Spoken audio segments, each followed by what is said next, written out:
This is CBN NewsWatch. And thank you so much for joining us. I'm Ephraim Graham. We begin with President Donald Trump. He addresses the nation tonight in a primetime speech. This comes as the partial government shutdown over the border wall now stretches into day 18. Mark Martin joins us now in the CBN newsroom with more on this story. Mark? From negotiations between the president and congressional Democrats remain at a standstill. House Speaker Nancy Pelosi and Senate Minority Leader Chuck Schumer demanded equal time and will deliver a rebuttal to Trump's address on border security. In a joint statement, Pelosi and Schumer said if Trump's past statements are any indication, then his speech will be full of malice and misinformation. The president has described the situation on the U.S.-Mexico border as a, quote, humanitarian and national security crisis. He has warned about the dangers of terrorists entering the United States through Mexico.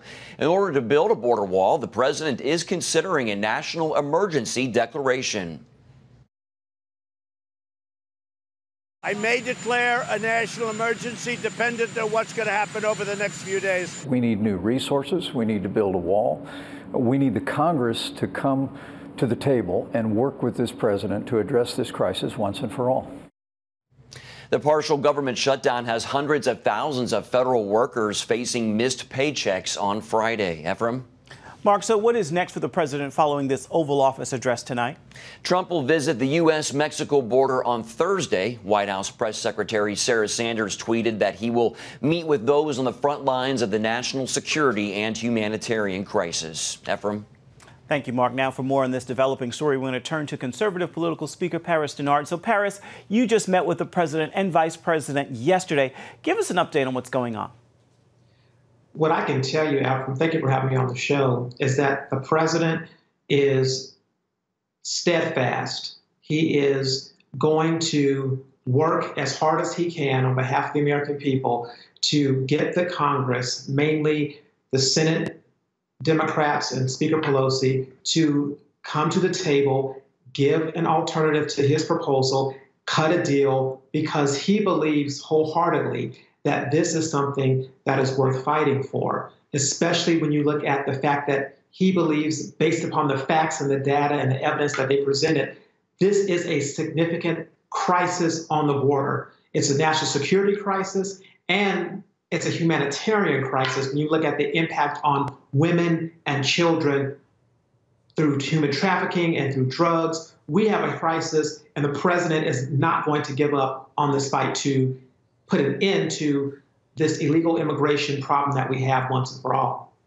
In terms of laying that out for the American people, what is the president expected to focus on during tonight's address? I think the president is going to focus on presenting the information to the American people so that they understand what's at stake. I think the president is going to inform the American people about the data that he has, and he's going to explain to us clearly that we have a crisis on the border. And I look forward to him making the claim that if Democrats believe that this is something to fight for, or if they don't feel that this is a crisis, why don't you put forth an alternative? Have the Democrats prove to the American people that there is no crisis, that there is no problem, and that we don't have any situation regarding illegal immigration. The president's going to be very clear and very decisive, laying out not only the economic issues that we have, the national security issues, but also the humanitarian aspects of this crisis on the border. As we mentioned, you met with the president and vice president. So what is Vice President Pence's view of what's happening on the border? Vice President Pence is 100% standing behind the president, and he was very clear that we need to hold the Democrats, namely Speaker Pelosi and Senator Schumer, accountable for this situation and ask them directly. Prove to the American people that this is not a crisis. Show the American people that you are willing to negotiate. If you want the government shutdown to close, then negotiate. Put something on the table. Put forth an alternative. But they're unwilling to do any of that. Matter of fact, in the negotiations that happened this weekend, they came to the table and they said, you know what? We don't dispute any of your facts. The negotiators said to the president and to the vice president, we don't dispute any of your facts that you're presenting, because they know that this is a situation of dire importance for us to get to the bottom of. And so the vice president is steadfast in his support for the president and what they have presented to the negotiators to get a deal, to get things done. At the end of the day, that's what the American people want. They want the Congress to do their job and put an end to this once and for all. All right, Paris Denard, thank you so much for your time. Much appreciated for your insight today. Thank you for having me. A reminder, you can watch tonight's presidential address live here on the CBN News Channel beginning at 9 p.m. this evening. Many federal workers will certainly be watching the president speak as they feel the effects of the partial shutdown stopping their paychecks. Acting Chief of Staff Mick Mulvaney said if the shutdown continues into today, payroll will not go out as originally planned on Friday night. Over the weekend, the Transportation Security Administration acknowledged an increase in employees calling off work. It's a stressful job to begin with. Secondly, these are people's lives that we're dealing with. Everyone else just got done paying for Christmas, and now there's no money coming in. So those are some things that we have to worry about. President Trump and the Department of Homeland Security pushed back on any suggestion the callouts were having a significant impact on air travel. National Security Advisor John Bolton is seeking assurances from Turkey that it will not attack the Kurds after the U.S. pullout from Syria. And he planned to meet with President Erdogan in Ankara. But the Turkish president told American officials he had other commitments. CBN Middle East Bureau Chief Chris Mitchell takes a look at why Erdogan is resisting Bolton's mission.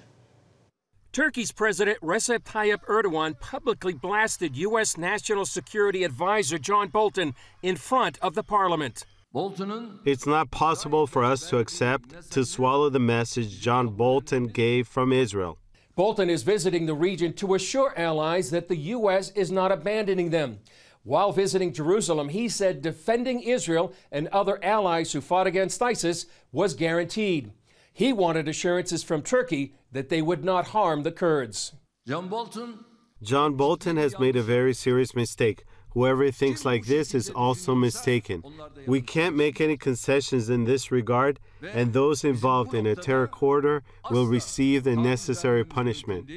On CBN's Faith Nation program, Chief International Correspondent Gary Lane said everyone is vying for power. Everyone is jockeying for position in Syria at this time because the war is winding down. ISIS has pretty much been defeated, so have other militant groups. Initially, President Trump said he would pull 2,000 U.S. troops out of Syria within 30 days.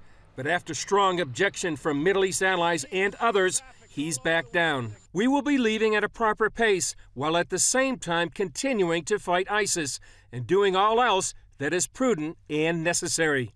But Lane said there's a lot of concern over leaving Turkey in charge. The Kurds are wondering, are you a reliable ally, United States, if you withdraw these troops and the training that we've received, that buffer, that help that we've received over time in the last couple of years? Where are we going to be? And where are the Christians going to be? But senior Kurdish official Badran Jia Kurd said the Kurds haven't heard directly from the U.S., only through the media. We're waiting for clarification from the U.S. administration regarding these statements. This shows that the U.S. has a plan in this direction, but it's not clear to us. But now there is a reality that Bolton acknowledged that Turkey is killing the Kurds and are annihilating them, and Bolton wants guarantees. Turkey has fought the Kurds for decades. Erdogan said it's a lie that Turkey would target the Kurds in Syria, but said the military preparations to attack what he calls Kurdish terror groups are nearly complete. It's not clear how Erdogan's declaration will affect the pullout, but for now it appears that U.S. troops aren't going anywhere.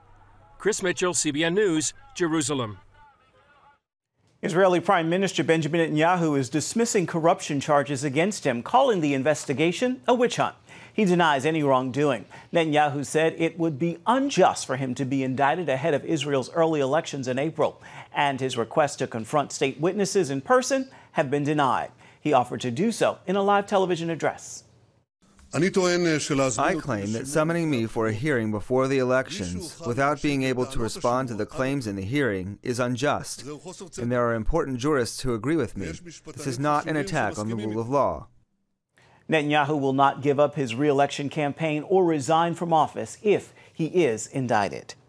Israeli counterterrorism forces arrested a Palestinian man accused of being behind the deadly shooting of 2 Israeli soldiers last month. Troops apprehended Asim Barghouti with an automatic weapon in his possession in a West Bank village. A Palestinian woman who lives nearby said while the arrest was going on across the street, Israeli soldiers also raided her family home. Israeli troops have been conducting a massive manhunt since December 13th. That's when the attack happened at a West Bank bus stop. 2 Israeli soldiers stationed there were killed in the incident. Israeli Prime Minister Benjamin Netanyahu welcomed the arrests.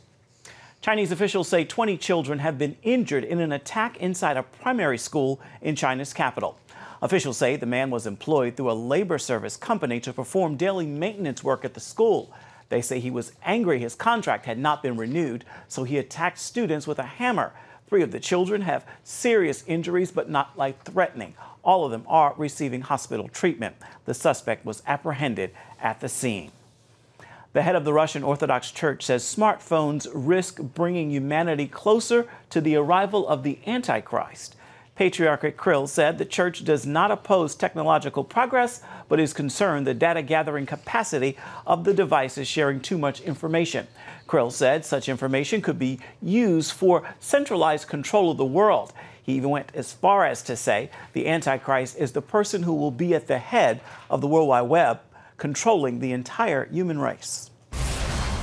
Coming up, while pro-lifers prepare for next week's March for Life, abortion activists have their own agenda. More on the fight for life is coming up next. God Almighty is a God of blessing. He always wants to bless his people. But how do you get that blessing? And what principles will unlock that secret?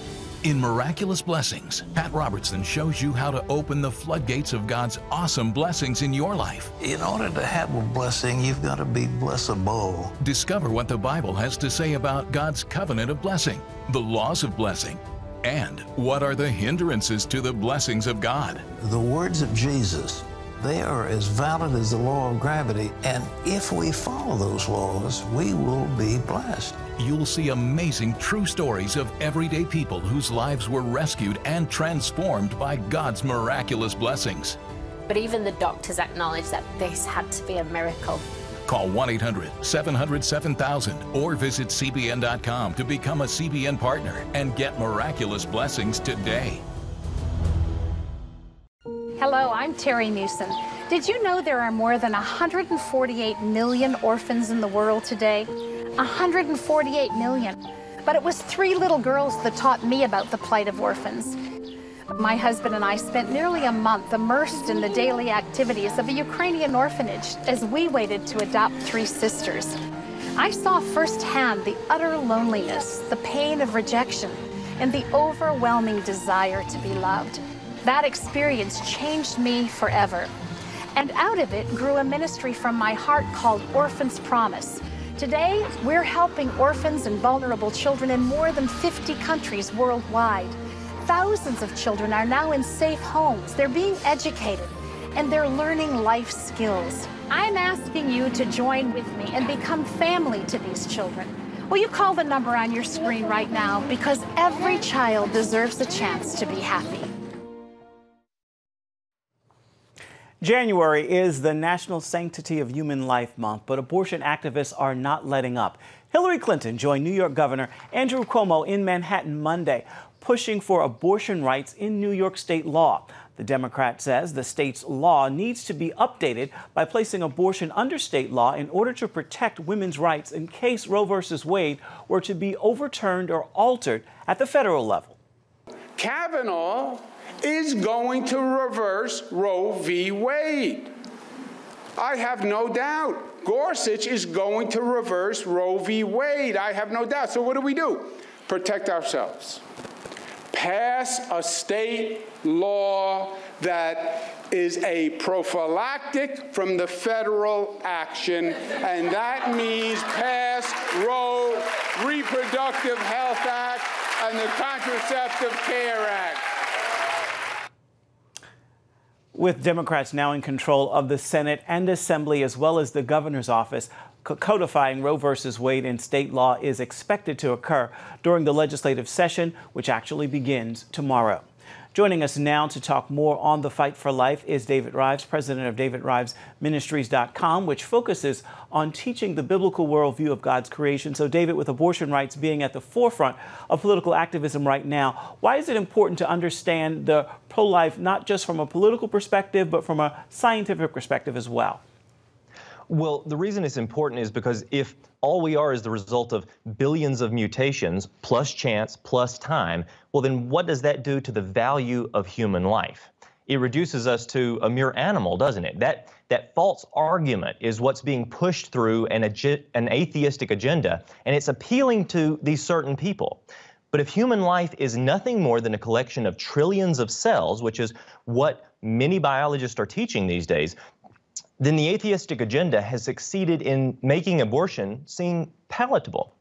But we're so much more than that. We have soul, we have spirit, and contrasting us to the animal kingdom, the most significant difference is that according to the Bible, we're created in the image of the God of the Bible, distinctly different than, say, an ape or a chimpanzee or any creature. Expand that a bit. Can you contrast the science of biology and genetics against what is currently being pushed by intellectual atheists, if you will?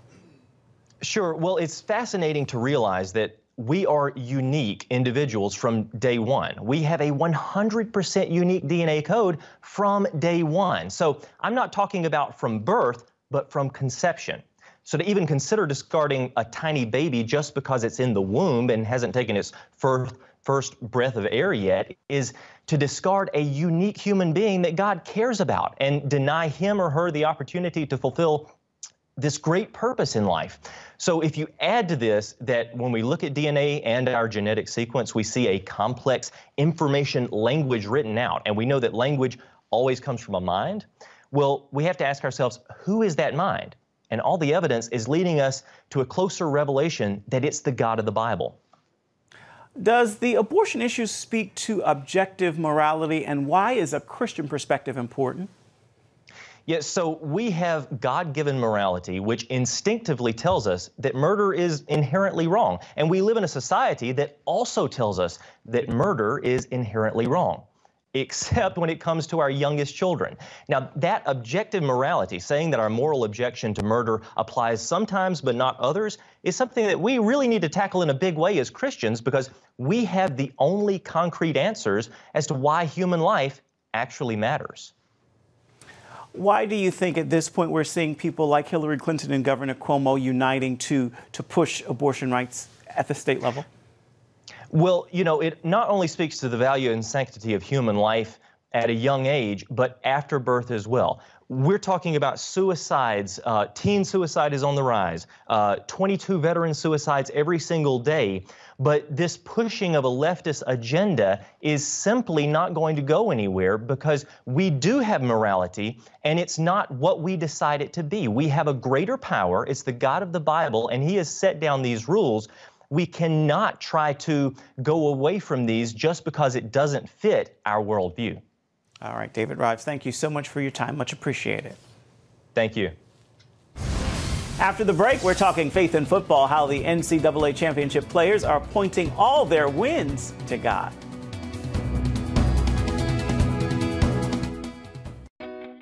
Parents, the Superbook Bible app is a great way to get your child reading the Bible, because in today's busy world, we can use some help.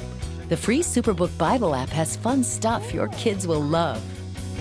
They'll have a blast learning the Bible, playing great games, watching cool videos, discovering heroes in the Bible. They'll have fun while they learn God's Word. The Superbook Kids Bible app, available now. Life. It's meant to be lived fully. Jesus said it. I came to give you life. Life to the fullest. Life in your family. Life in your finances. Life in your body, mind, and spirit. Life in your everyday.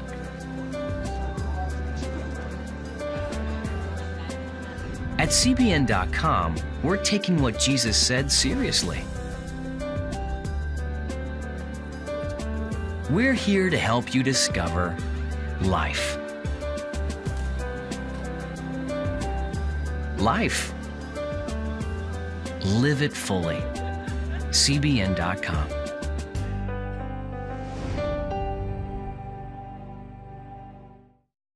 We had 4 jobs that didn't go right, but we didn't waver in our faith. That's when God put on my heart that we needed to do the well. Within a couple of days, we got an insurance refund check that we had no idea was coming. And here we are, this year, it's just boom. You go out and help other people and you get rewarded for it. Get Pat Robertson's latest teaching, Miraculous Blessings. Clemson shocked #1 Alabama last night, rolling over the Crimson Tide with a score of 44-16 to win the NCAA football championship. Alabama was favored to win the game, but Clemson's defense stopped the high-scoring Tide and even scored the first touchdown of the game with an interception return. #2 Clemson had a commanding 31-16 lead by the half, and the Tide never came back. Clemson is the first team to win the college football playoffs with a 15-0 record. Clemson's head coach, Dabo Swinney, pointed all praise upwards. You can't write a Hollywood script like this. Only God can do this, and that's a fact. And people may think I'm crazy or quacky or whatever, but only God can orchestrate this. We don't think you're crazy at all. Joining us now with more on faith and football is Dan Andros from faithwire.com. So, Dan, what are your thoughts on the game? Surprised you any? Yeah, I mean, you have here Clemson, obviously a great team, but, Alabama is such a powerhouse, and Clemson had this freshman quarterback, Trevor Lawrence. So you had a guy who's very talented, but also very inexperienced. So I think a lot of people expected a good game. But I definitely don't think people expected Clemson to come out and actually just dominate the way that they did. With the leadership being so young in terms of that quarterback and other players, they've got some more years. What do you think we're looking forward to? Oh, man, everybody's saying that this is looking like they're set up for quite some years to come. And actually, when Trevor Lawrence was interviewed after the game, they kind of said to him, how many more titles are you hoping to win? And they were kind of trying to trick him into the question of, how many years is he thinking he's going to stay in college before he goes, and declares himself eligible for the NFL. And he said, well, hopefully we win 3 more. So, if he's sticking around and with the group of characters they have there, we could be seeing them in this game for a few years here in a row. Indeed. Clemson's coach is obviously a man of faith. What can you tell us about him?